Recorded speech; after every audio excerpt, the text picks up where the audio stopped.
But the quality of the workmanship is wonderful. The way in which each detail of this broad collar necklace is shown, the details in the face, the subtle modeling of the lips here, and wonderful detail in the ear and the nose. These are time-consuming operations, even if you're a highly experienced craftsman. The characters painted on tomb walls can look extremely bizarre. You've got weird creatures that inhabit the underworld.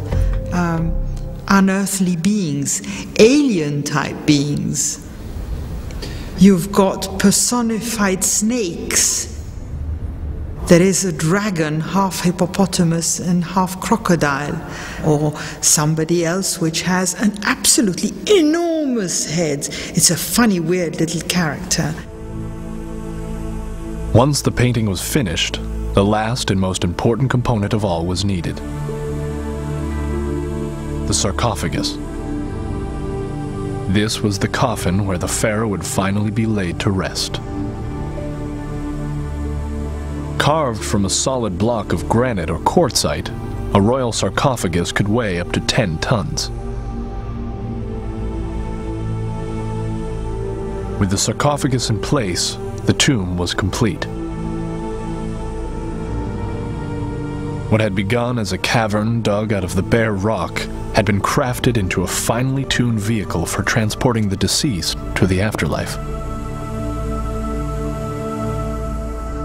It was now ready for its royal passenger, the mummy of the pharaoh.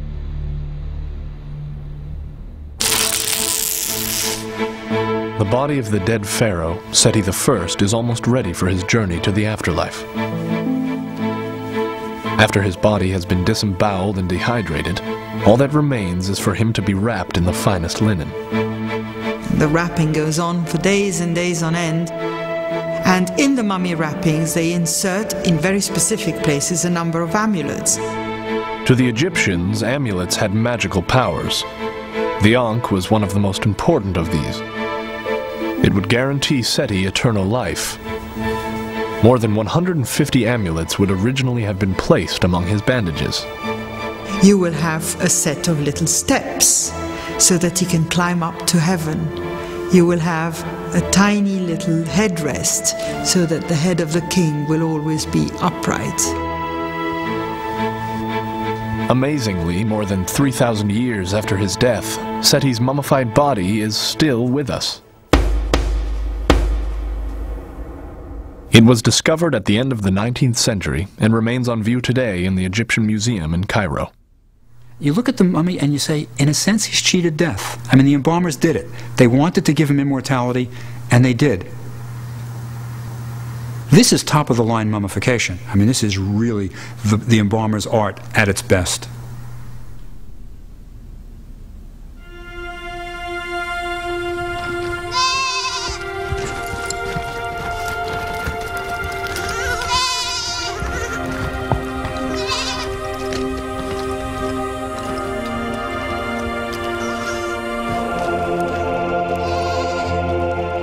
On its way to the Valley of the Kings, Seti's burial procession wound its way past a row of huge temples.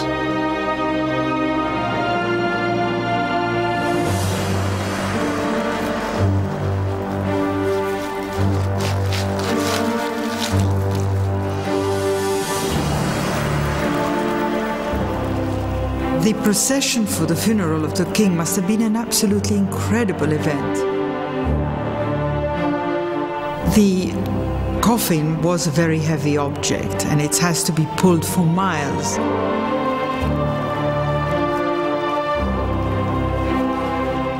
They would have carried coffers of precious woods, golden statues, ritual objects that accompany the king to his final destination.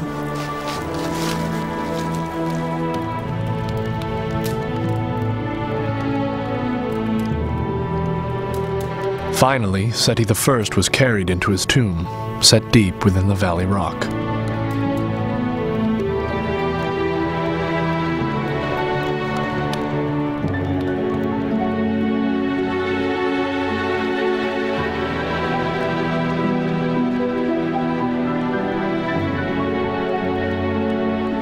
The objects buried with the dead pharaoh could help him in the afterlife. and Seti I had been very well provided for. When you think about what you're going to put in your tomb, view it as you're going on a trip to a place you've never been before, and you're not sure what to take, so you pack everything.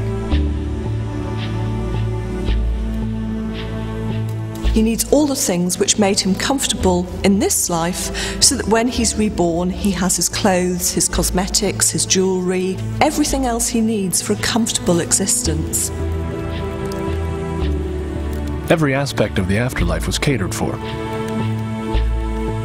The pharaoh may have been dead, but he would still have a healthy appetite in the next world. You would always have bread and beer. You would also have wine, being a king. And if you were a teetotaler, you would have tamarind juice and other lovely juices to keep you refreshed. The menu is fantastic. The pharaoh even had an army of servants on hand, known as Shapti. And the idea was that the next world was going to be like this one, so you might have to do work. But who wants to work? So you would have these little magical servant statues that would come to life and serve you and do your work for you. Every Shapti is inscribed with a spell. If you call me, here I am, I will answer.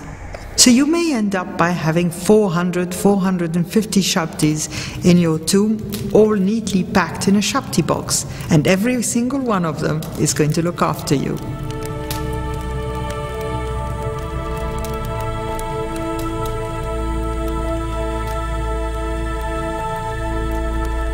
Finally, the sarcophagus was sealed.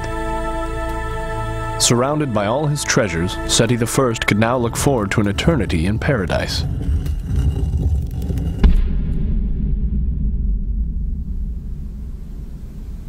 But when his mummy was discovered 3,000 years later, there was no sign of his treasure.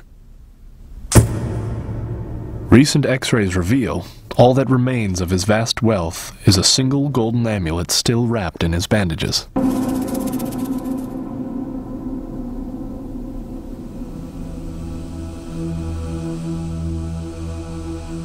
The rest of the tomb's treasures may have been plundered just 200 years after his death, when disaster struck in the valley. Some of its inhabitants were about to get a rude awakening. It was 1090 BC, remembered by those who survived as the year of the hyenas. Famine has gripped the very heart of the empire at Thebes. The year of the hyenas is remembered as a terrible year because there was so much disruption in Egypt. The economy had faltered, there were incursions of enemies from the desert, and the crown did not seem to be able to keep the country together. As the economy collapsed, crime rates soared. In the Valley of the Kings, professional tomb robbers appeared, pitting their wits against the necropolis guards. Once they'd skirted around the guard posts, robbers could then sneak down into the valley itself. Often amongst the gang was a man with insider knowledge of the valley, one of the villagers from Deir el-Medina.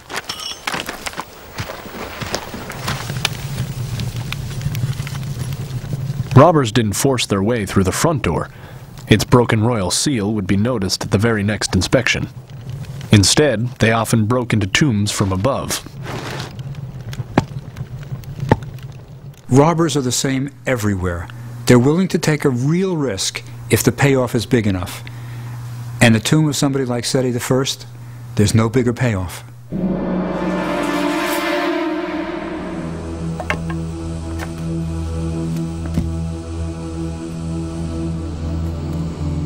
By breaking into a tomb, the robbers were gate-crashing the afterlife. This was a daunting prospect. You don't know where you are. It's pitch black, and you're scared, you're terrified. You are in the presence of a dead king.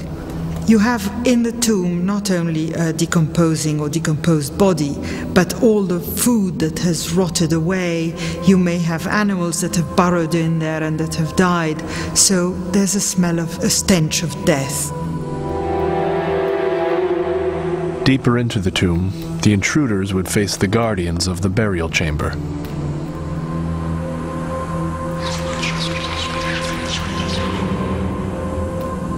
Some believed these life-size statues had supernatural powers. They could put a curse on anyone trespassing in their master's tomb.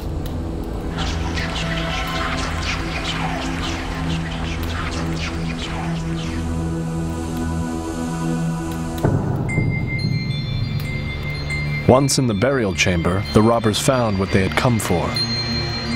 Gold. Vast quantities of it lay all around. Egyptologists can only speculate how much each tomb originally contained.